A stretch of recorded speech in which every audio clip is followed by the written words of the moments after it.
తాజా 30 తెలుగువారు విదేశాలకు వెళ్లడం పెరుగుతూ వస్తోంది. చదువుల కోసం, ఉద్యోగాల కోసం, వ్యాపారాల కోసం వివిధ దేశాలకు వెళ్తున్నారు.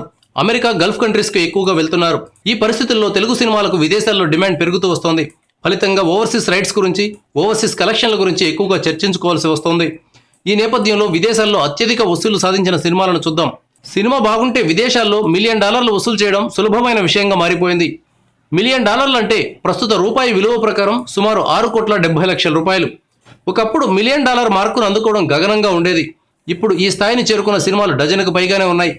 ఓవర్సీస్లో అత్యధిక వసూలు సాధించిన టాప్ 10 సినిమాల్లో బాహుబలి అగ్రస్థానంలో ఉంది. ఈ సినిమా $7.51 మిలియన్ సాధించింది.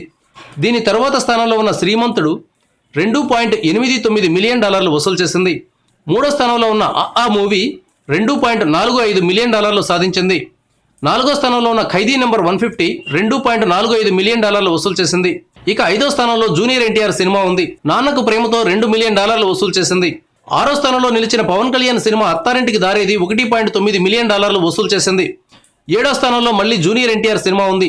జనతా గ్యారేజ్ $1.8 మిలియన్ వసూలు సాధించింది.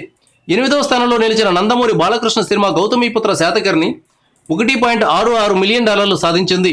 తొమ్మిదవ స్థానంలో మళ్ళీ మహేష్ బాబు సినిమా నిలిచింది. సీతమ్మ వాకిట్లో సిరిమల్లె చెట్టు $1.64 మిలియన్ సాధించింది. 10వ స్థానంలో నిలిచిన నాగార్జున సినిమా ఊపిరి $1.57 మిలియన్ సాధించింది. టాప్ 10లో ప్రస్తుతానికి అల్లు అర్జున్ సినిమానే లేదు. దువ్వాడ జగన్నాథం సినిమాతో ఆ లోటు భర్తీ అవుతుందని భావించవచ్చు.